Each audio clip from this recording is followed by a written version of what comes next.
yang akan menyajikan berita hangat, tajam, dan teraktual. Ya, dengan kasus pertama yaitu prostitusi yang ada di Puncak Bogor dengan berkedok wisata syariah.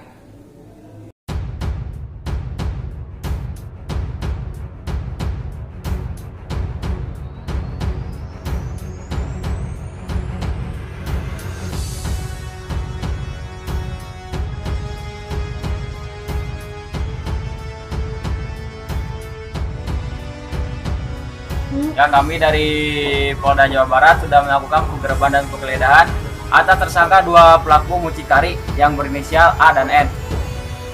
Ya, dari penggeledahan yang kami lakukan, kami mendapatkan barang bukti yang ternilai cukup bagus, yaitu salah satunya terdapat dalam handphone ini, yang dimana akan ditayangkan di konferensi pers pada tanggal 15 November. Dan seterusnya akan kami melakukan penyelidikan lagi selama seminggu dan akan melakukan persidangan. Ya, terima kasih. Ya, selamat siang semuanya. Ya. Kami di sini akan membuka jalannya konferensi pers atas dugaan di mana kami atas penyelidikan kami sudah menangkap dan mengerebek salah satu rumah, dan di situ kami sudah menggeledah dan ada dua orang tersangka yang kami amankan, yaitu berinisial A dan berinisial N. Dan kami juga menemukan barang bukti itu adalah salah satunya ada beberapa isi chattingan antara korban dan pelaku. Bisa Anda lihat semuanya, dan di sini juga ada 3 HP yang kami amankan, dan di sini juga ada foto korban yang akan diperjualbelikan untuk langsung produksi online. Ya, untuk apakah Anda bertanya? Oke Pak, apakah para korban ini dari asal mana daerah aja yang dijalankan untuk proses penjualan taksi online ini? Daerahnya ya bermacam-macam daerah, bisa jadi dari seluruh kota di Indonesia pun mereka akan selalu ada, karena prostitusi online ini siap melayani para ibu-ibu belang yang ada di Indonesia. Lalu Pak, bagaimana cara Cara pelaku untuk melakukan informasi itu bisa bagi media sosial. Bagaimana kita tahu ya, media sosial sering dipergunakan untuk perlakuan prostitusi online. Dan dimana juga di sini sudah kami menyelidiki produksi online ini juga sudah menyasar korban-korban, termasuk korbannya itu adalah siswa SMP dan siswa SMA. Apakah ketika penggeledahan berlangsung, apakah ada perlawanan dari kedua pelaku? Dari kedua pelaku tidak ada perlawanan kepada pihak wajib. Jadi kami dengan mudah menangkapnya, dan pihak pelaku juga berusaha untuk melarikan diri, tapi kami berusaha juga untuk menangkapnya. dalam melakukan proses prostitusi online ini? Awalnya saya dan teman-teman saya dicek oleh pihak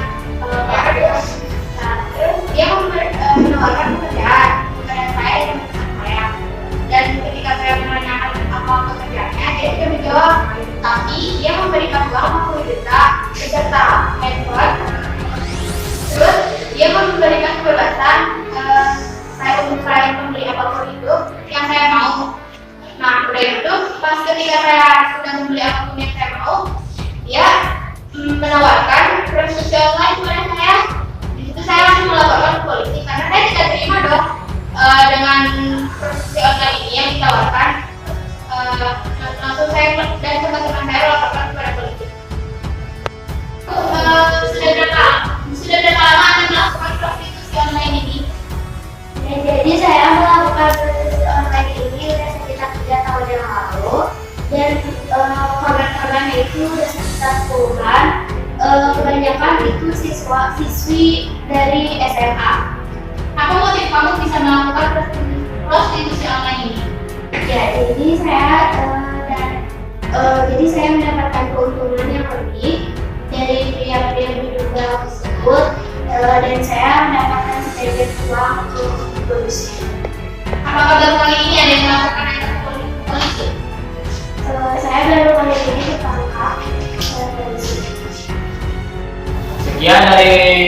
konferensi pers dari siang ini. Kami dari kepolisian, terima kasih atas semuanya.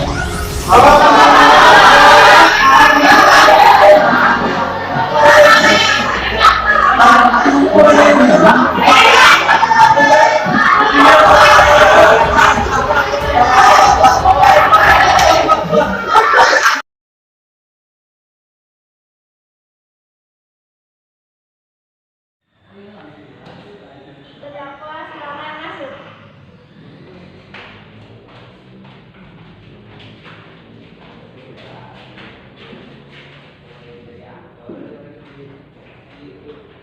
Hadirin dipersilakan untuk berdiri. Hakim ketua dan hakim anggota dipersilakan memasuki ruang persidangan.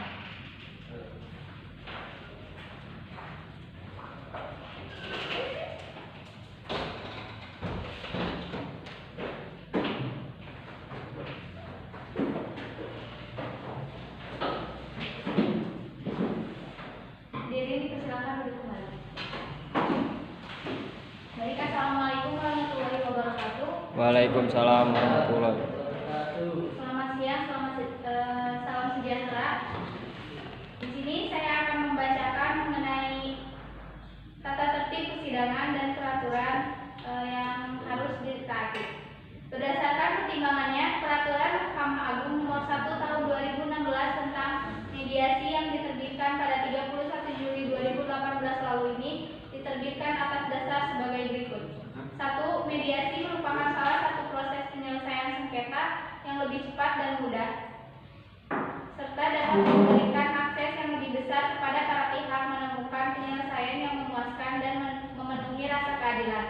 Kedua, mengintegrasi mediasi ke dalam proses beracara di pengadilan dapat menjadi salah satu instrumen efektif mengatasi masalah pengumpulan perkara.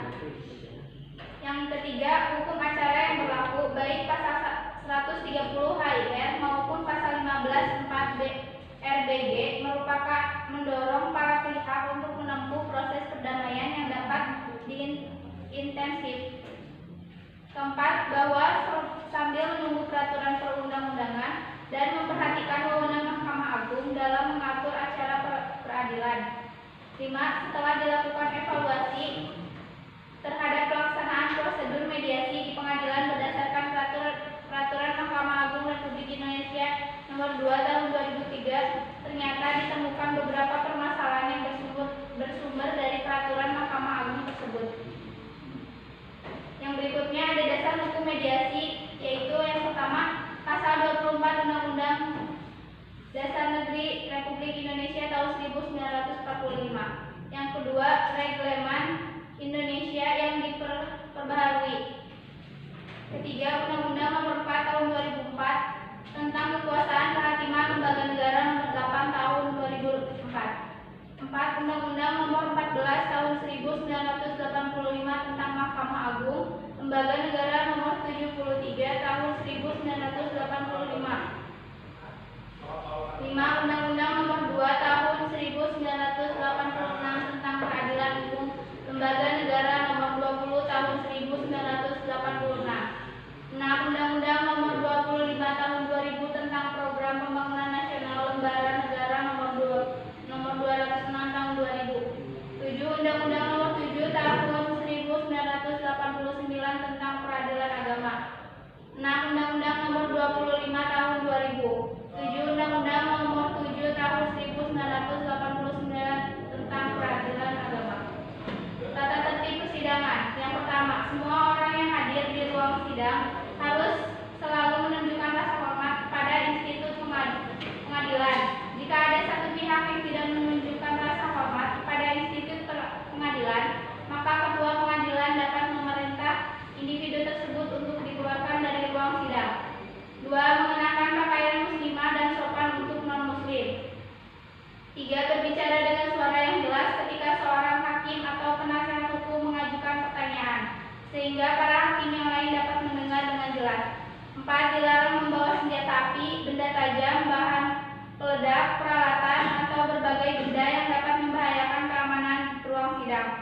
5. Dilarang membuat kegaduhan baik di dalam maupun di luar ruang sidang. 6. Duduklah rapi dengan sopan selama persidangan. 7. Dilarang makan dan minum di ruang sidang. 8. Dilarang mengaktifkan telepon genggam selama berada di ruang sidang.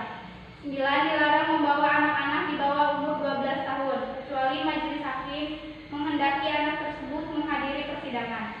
10. Untuk melakukan rekaman baik kamera maupun video recorder agar mendapat izin hakim ketua majelis. Sekian dari saya. Wassalamualaikum warahmatullahi wabarakatuh. Selamat pagi semuanya. Alur sidang perkara pidana dengan acara kasus prostitusi online dengan susunan sidang terdakwa saudara Afrizal dan saudari Sinta, majelis hukum ataupun hakim ketua Boy Usar Rahman, hakim anggota Agung, hakim anggota 2 Anida, mediator Elisa, jaksa penuntut umum Nanda Nisa, advokasi atau pengacara Kesa Rintihan dan Rizky Fahrizal, dan saksi Siti Sofia saudara Rusdi dan Najar. Langsung mulai saja sidang kali ini. Sidang Pengadilan Negeri Bogor Selatan yang memeriksa dan mengadili perkara-perkara pidana pada tingkat pertama dengan acara pemeriksaan biasa dengan nomor perkara 1121 PIDB.B/2011 dengan terdakwa saudara Afrizal Gimnasia dengan saudari Sinta Komalasari pada hari ini tanggal 29 Februari 2020 dibuka dan dinyatakan terbuka untuk umum. Jadi, untuk saudara terdakwa, saudara bisa berbahasa Indonesia dan bisa dan siap mengikuti persidangan ini. Iya, saya mengerti dan saya siap untuk mengikuti sidang ini. Saudara dalam hal ini, apakah sudah pernah mengalami penahanan sejak kapan? Saya belum pernah dan ini pertama kalinya. Dalam kasus ini, apakah saudara didampingi seorang penasihat hukum? Ya, saya didampingi oleh seorang advokat. Benarkah saudara penasihat hukum dari terdakwa Afrizal dan juga Sinta? Coba tunjukkan surat kuasa dan surat izin beracara saudara. Ya betul, saya penasihat dari terdakwa.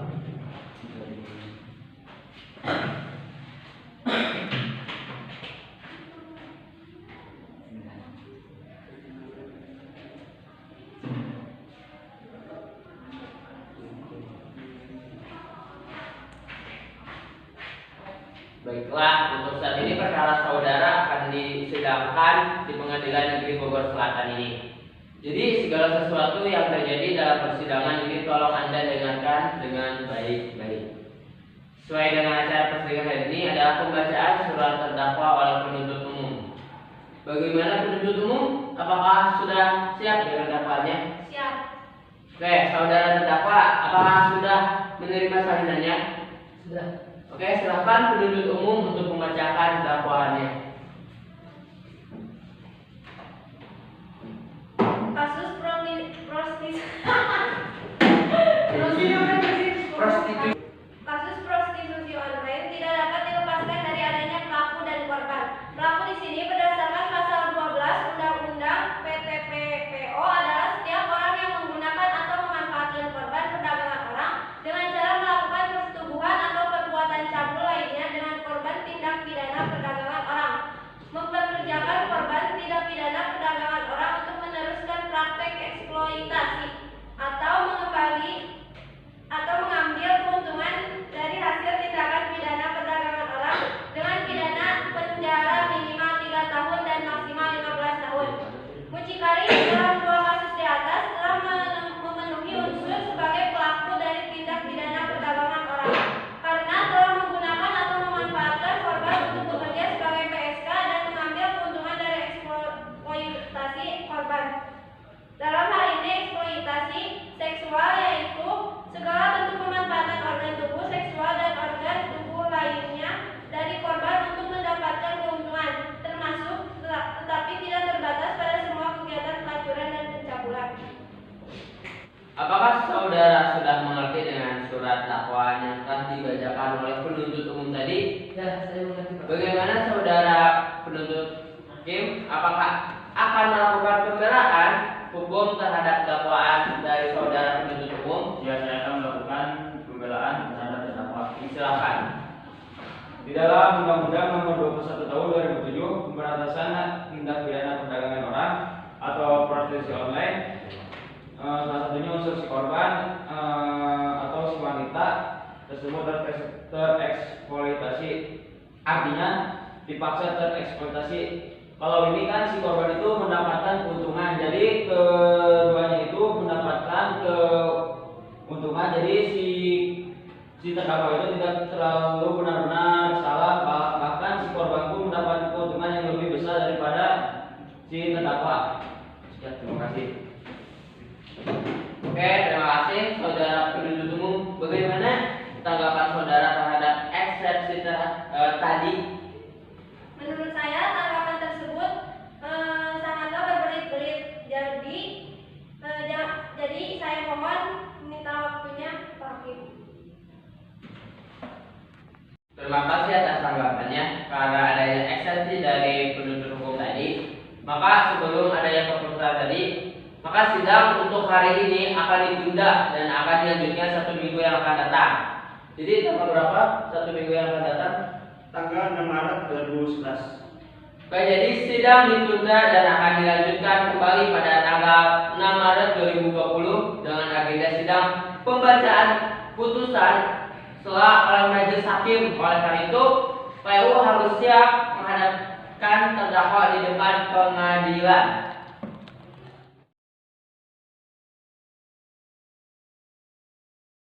Tentu saja sidang dibuka dengan sidang lanjutan dengan nomor perkara 11-PID-B-2011 dan terdakwa saudara Rizal Gimnasia dan saudari Sinta Kolmasari dinyatakan dibuka dan terbuka untuk umum. Untuk para terdakwa, apakah Anda siap untuk mengikuti sidang hari ini? Ya, saya siap. Sesuai dengan acara sidang pada hari ini, yakni pembacaan putusan akhir oleh majelis hakim. Oleh sebab itu, saudara penuntut umum, penasehat hukum, dan terdakwa harap memperhatikan dengan baik-baik. Ini sebagai buktinya, Pak. Oke, terima kasih.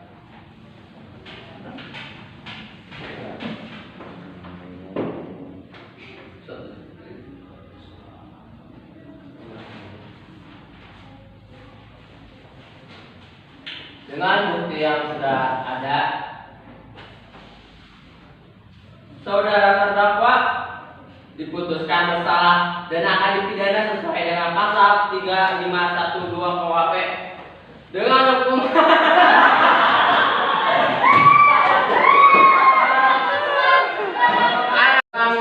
bukti-bukti yang sudah kami periksa dan juga bukti yang sangat akurat.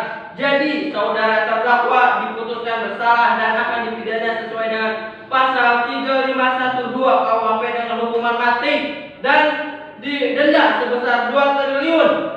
Demikianlah Pengadilan Negeri Bogor Selatan yang mengadili dan memeriksa perkara pidana dengan nomor perkara 1121-PID-B-2011 dengan terdakwa Afrizal Gimnasia dan saudari Sinta Kolmasari dinyatakan selesai dan ditutup.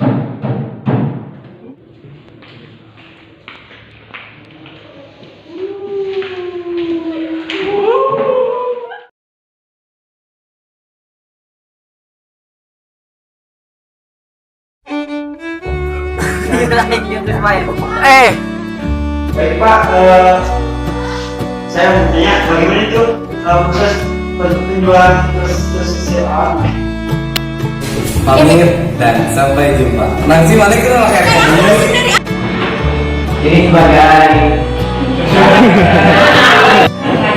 ambok. Boleh.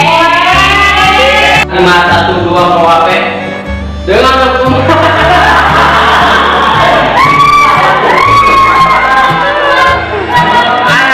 yang terhadap. Jadi keputusannya saudara terdakwa akan diputuskan bersalah dan akan dipidana mati dan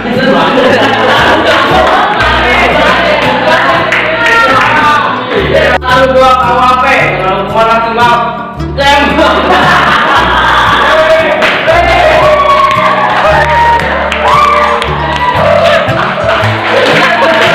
Dengan hukuman mati dan didenda sebesar 2 triliun. Demikianlah Pengadilan Negeri Bogor Selatan yang mengadili dan memeriksa perkara pidana dengan nomor perkara 1121-PID-B/2011 dengan terdakwa Afrizal bin Nasyar dan saudari Sinta